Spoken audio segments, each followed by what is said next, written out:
In this video, we're going to go over the ways that I've found most effective for managing long hair while training jiu-jitsu. If you've ever had issues getting your hair pulled, stepped on, or pinned down, then you are in the right place. What's going on, guys? This is Chase from Jiu-Jitsu Junction, and today I'm going to be sharing with you the best practices on how to handle training jiu-jitsu with long hair. I've trained jiu-jitsu with long hair for over 7 years.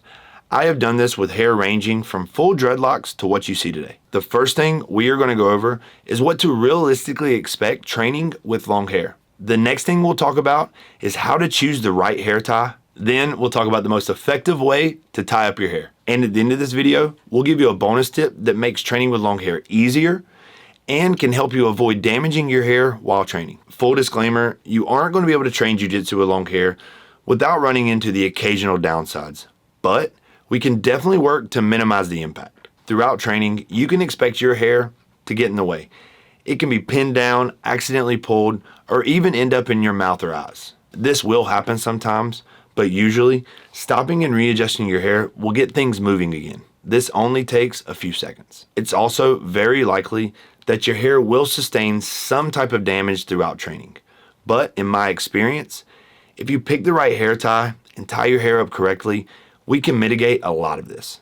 So let's talk about picking out the right hairband. The most effective hairband will generally have a cloth surface with the appropriate thickness for your hair.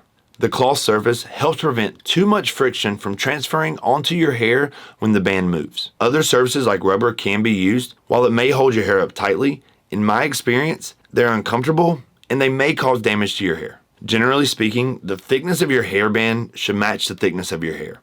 That means if you have thick hair, you should be using a thicker band, and if you have thin hair, you should be using a thinner one. Making sure that you're picking the right thickness of a band will make a lot of difference. It will be more comfortable, it'll hold your hair up better, and it should reduce your risk of hair damage. If the thickness of the hair tie doesn't appropriately match the thickness of your hair, you can run into some issues. Along with it being uncomfortable, you'll have a hard time keeping your hair up, and it may cause unnecessary damage to your hair.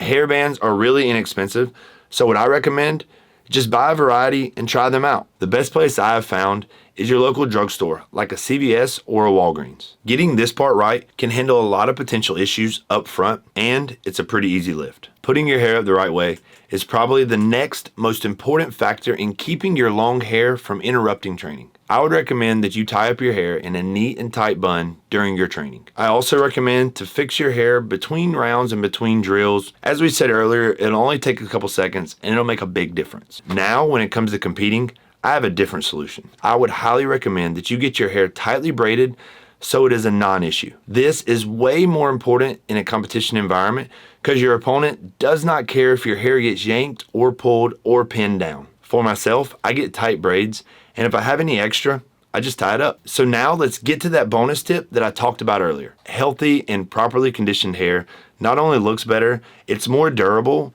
and it holds up better in training. As far as what type of shampoo and conditioner to use, I've found that really anything that's directed towards damaged or broken hair tends to have a pretty positive effect. Hey, I appreciate you guys watching the video. If you found something that helped you, smash that like button. It really helps us out, and I'll see you in the next video.